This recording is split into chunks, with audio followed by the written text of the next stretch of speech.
after a tumultuous year, travel rebounding, you've probably heard it, in a big way. Hit particularly hard with the hotel and cruise industries.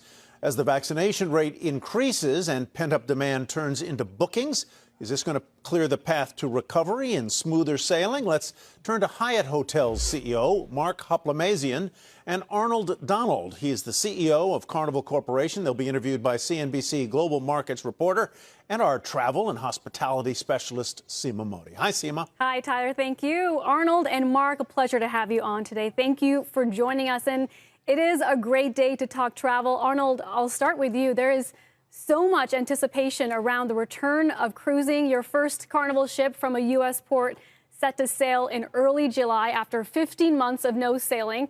From Texas, not Florida. The governor there creating some issues. We'll get to that later. But walk us through what's happening right now and how you are planning to get back to sea safely. Today, your competitor, Royal Caribbean, did delay another ship due to some crew members testing positive for COVID. Well, look, first of all, it's great to be with you, Seema. Mark, hello, how are you? And good to see you, Arnold. Look, we are excited. It's true we have sailed our AIDA brand and our Costa brand. AIDA, our German brand, Costa, our Italian brand. And we've been sailing since October, off and on over in Europe with those brands where nobody was vaccinated, but, in protocols in place. And we were able to, safely sail because our highest priority, always, is compliance, environmental protection, and the health, safety, and well-being of everyone. That's our guests when they're on board. That's the people in the communities we touch and serve. And of course, it's our shoreside and shipboard personnel. But we're extremely excited about a July restart here in the U.S. We have two ships going to be sailing out of Galveston in Texas. Horizon will be sailing out of Miami, also in early July. And then later in the month, we have three ships that'll be sailing out of Seattle, a Princess ship, Holland America ship, and another Carnival ship. So most people probably know we have 9 world-leading cruise line brands, and 8 of those 9 brands will be restarting sailings between now and September. The summer restart. And we've been tracking the rebound in travel, Mark. More travelers now checking into hotels. The recovery seems to be highly confined to beach leisure destinations like Maui in Florida. Wondering when you start to see cities coming back. Yeah, Seema, thanks for having me, and great to see you too, Arnold. I think, first of all, it's unambiguous that the resorts are back with a vengeance. We're running something like 30% above where we were in 2019 for our U.S. resorts, for example, over the July 4th, the 2-week period that sort of spans July 4th. So really significant improvement, but the overall chain results for that period of time are still in sort of the 90% range of where we were in 2019. So that big gap between how the resorts are performing and what the overall performance looks like is what you just described, which is cities, and primarily cities in the north, and primarily gateway cities. That is, cities that have a lot of international travel as part of their guest base over time. So New York, Chicago, and San Francisco are primary among those. And I think that we are already seeing the signs of people starting to travel for work in a more affirmative way, in a more significant way. We're seeing, thankfully, and not surprising to me, but maybe surprising to a lot of industry followers, even tech companies are talking about having mandatory office day weeks and getting back to work, and importantly, getting back to travel. Deloitte just made an announcement about bringing people back into the office, but also made a comment about getting back on the road. Most of the bankers and consultants and lawyers that I'm talking to are also gearing up to be back on the road. So I think that that will really take hold in a more affirmative way in the fall.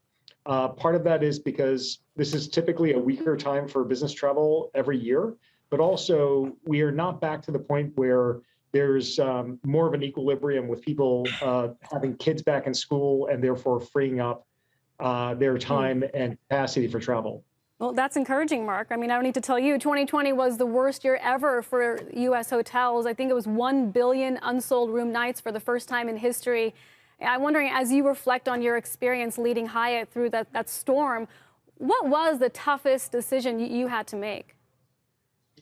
Well, I would say by far the hardest decision and most painful decision was having to let go of so many colleagues. We let go of tens of thousands of people at the hotels around the world, and also shrunk our corporate offices around the world by 35%. It was a really, really deep restructuring that we went through in May of last year, and it was excruciating. We as a company have a purpose, which is around caring for people so they can be their best. And we do start with our colleagues. And so the absolute collapse in travel demand led us to a very challenging but necessary step of having to reduce our workforce. And it was very painful. We immediately turned to taking whatever steps we could to help support colleagues that were affected by this. We, apart from healthcare coverage and the like, we also put together a care fund and distributed over $17 million to thousands of colleagues of ours around the world who weren't really receiving enough federal assistance or country level assistance to make it through. But that was the most difficult thing. And I know you have since then brought many of those employees back, but then there's a labor shortage, so that's been challenging. Arnold, as we talk about leadership during a crisis, I just look back to the cruise lines, the CDC providing little to no guidance last year. Your ships were docked. You had to go to the debt market several times to raise capital. Was there a moment where you thought, I'm not sure if we're going to make it through this? I never doubted that we'd make it through, but as Mark said, it was excruciating. We had to repatriate first 260,000 guests. We had to keep them as safe as possible and get them home. Then over 90,000 crew members when everything was shut down. Borders were closed, our flights weren't flying, and we had to get them home. But we also had to take care of them in the interim. So we ended up reducing our workforce tremendously because we had zero revenue for almost 15 months now. And but we had to retain people to be able to take care of the people as we tried to get them back home safely and everything. And so I couldn't be more proud of the efforts of our organization, of everyone. It was very difficult, as Mark said, to have so many dedicated, passionate, committed people, be out of work. And but I never doubted we'd make it. We came into it with the strongest balance sheet in the industry. We're coming out of it with the strongest balance sheet. We did do 14 transactions, raising $23.6 billion virtually to give us a liquidity runway. We conserved cash. We did the difficult things. We provided a soft landing for the majority of our employees, but it's still excruciating for them and for us. But we have been able to get through it to this point, and now we're excited because we are looking at a genuine restart here. It's going to be choppy and bouncy as we start, but we're excited about it, and guests have been so supportive. The base of support from our guests and our partners has been inspirational. The human spirit level is sky high, has been the whole time, and we have robust bookings and pent up demand. We're not where Mark and the resorts are yet because we don't have the ships all out sailing yet, but we're looking forward to being in a similar position very soon. Arnold, with this cruise restart, I imagine Florida is testing your patience right now, being the cruise capital of the world. It's probably where you want to set sail from first, but Governor DeSantis is saying that if you mandate the vaccine, you'll be subject to a hefty fine, about $5,000 per passenger. So what's the plan here? Will you follow CDC guidance and require passengers to be vaccinated and just pay the fine? What are you deciding? What are you planning to do? Our highest responsibility, top priority, compliance, environmental protection, health, safety, and well-being for everyone. So compliance, we're going to have to comply with everybody. We're going to have to comply with Florida, with the destinations we go to, with CDC, with other regulatory bodies similar to those to CDC around the world. And we are confident everything will get worked out. It's been tedious at times. It's been very frustrating at times across all fronts, but everyone is trying to do what they believe is the right thing. So you will pay the $5,000? By working together, we think we can get there. You think you'll pay the fine then? If you have to pay it, you'll pay it. You just want your guests to come back. I'm not anticipating we'll ever have to pay a fine. I'm confident we'll work stuff out with the governor and with CDC, and the industry will work it out, and we'll be able to get Floridians back to work, which the governor also wants to do, and sail in a manner that's safe for everyone and inclusive. That isn't excluding people for any extended period of time that would be inappropriate. But to do everything in a way that's best for the public safety. So I'm confident we'll figure it out. The best of both worlds. Yeah, we hope you get there. One question, Mark, that we just received from the audience, Jessica Williams, we talk about the hospitality industry evolving post-pandemic. She wants to know, so many consumers switched from hotels to Airbnb during the pandemic. What are the hotels like Hyatt doing to win that consumer back? Sure, happy to address that. Look, we have adapted continuously over the course of the past 15 months to, first of all, understand what people really want and need, and be able to accommodate that in very different ways, creating a lot of different offerings, some of which are now digitally enabled that would not have been before the pandemic, some of which were dining options, especially relying on outdoor dining. So we've continuously adapted, and many of the greatest adaptations came from individual hotel teams that we then understood and then scaled over time. So I feel like we're absolutely doing that on a real-time basis, including a program that we call Work from Hyatt, which is to mimic actually why people are out renting houses in the wilderness or in more remote areas, which is they want to change of pace, so they want to change of venue for working from home or being in school from home, although now school's out and we have summer here. So I think that over time, that continuous adaptation with a very, very clear commitment through a structure that we put into place, global cleanliness and care framework with a lot of outside expertise, will really provide the confidence level that people still are seeking. As Arnold just mentioned, safety and security is really high on the list of everyone's consideration. So I think that makes a big difference, and I think that will tend to win out over time in terms of people's consideration sets. Understood. Arnold, a question for you from our audience member, Clement Ching. She asks, you have said in a recent interview that you believe the cruise industry will return to pre-COVID levels not till 2023. Why will it take that long, she asks?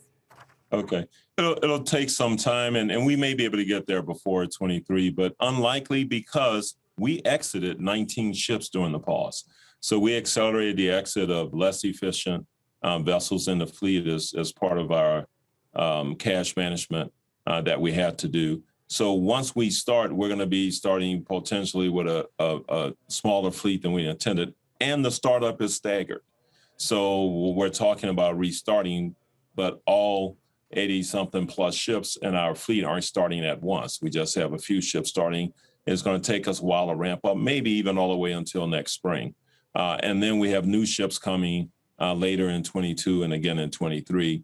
And that's probably when the industry will be back towards the capacity levels that it was at pre-COVID, with sufficient capacity to generate the kinds of total revenue and earnings that we saw before.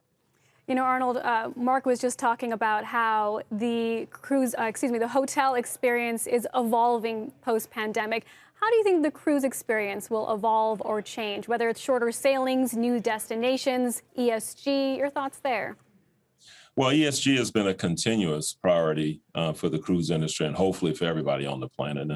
And we have 11 LNG ships either sailing or planned coming, which helps reduce the carbon footprint. We peaked in 2011, and we've expanded capacity substantially since then in terms of carbon emissions, and we've reduced emissions over that time from the peak in 2011. And carbon intensity, we've reduced over 30% over a period of time dating back to, say, 2008, 2006. And we're far from done. I mean, we're all on a march to net zero emissions eventually. We're investing in additional new technologies. Over 40% of our ships plug into shore power. Shore power isn't available everywhere, but again, it reduces emissions. And ultimately, we want to get to zero emissions. So lithium-ion battery technology, fuel cell technology, biofuels, et cetera. So everyone's on a march to that. And also on the other aspects of sustainability, sustainable tourism, et cetera. We're going to people's homes. We want to make sure our guests are welcome there because nobody wants to go where they're not welcome. And that means investing in and paying attention to the local cultures and preferences in terms of how you visit and access a destination. But it's an exciting time. People love travel. Travel brings people together. They discover what they have in common, and they learn to celebrate the differences rather than to fear them. It makes the world a better place. And I know Mark agrees with all that because anybody in travel does. And it's a wonderful human experience, spirit experience. And it's what we're all about. And it's why we have a great business, and the business will thrive for many decades to come. It is an exciting time, Mark, for the world of travel, given what happened in 2020. How are you thinking about the use of technology, whether it's drones or robotics? How will hotel operators lean on technology going forward to change the consumer experience? Well, I think there are many different digital tools and platforms that are being developed, and we've spent a lot of time over the past year. The one area that we did not make significant cuts in was really looking at how we could deploy more digital enablement so that we could actually provide people with a lot of choices with respect to how they get information before and during their stay, how they check in, how they order in our restaurants, and how they pay. And it extends beyond that to how they interact with our colleagues in our hotels for special requests or things that they forgot. So we've expanded significantly those offerings, but we've also looked at ways in which we can take some of the administrative tasks out of the daily lives of our colleagues so that they have more time to actually engage with our guests in an interpersonal way. Because as Arnold just made reference to, the power of human connections is alive and well. So that really is a really important thing to note. I would say, and that applies to both leisure travel and business travel. One of your prior guests, the CEO of VMware, was talking about a offsite that his team had and how everyone was so excited to be together and hugging one another and making those connections. That's what's happening everywhere. I've experienced it at Hyatt. I've been around other leadership teams that have done the same. I'm attending another large corporation here next week is having their team gathering, and I'm going to actually attend that as a sort of a guest speaker for them. But there's a huge amount of excitement. And so there's this old adage that even as things, the more things that change, the more they stay the same. The thing that's staying the same is the power of human connection. And that's what's going to drive people back to want to be together. What do you think, Arnold? Is it time to chase a business traveler? For us, we're absolutely, totally focused on lifelong memories and experiences for people who just want to choose to travel and cruise. So now, on the other hand, there are a lot of businesses that like chartering ships or portions of ships, to celebrate significant milestones and events that the business has achieved, and we always welcome them on board.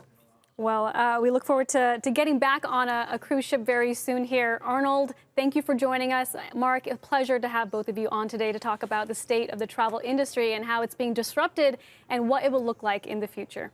Thank you. Thanks, Seema.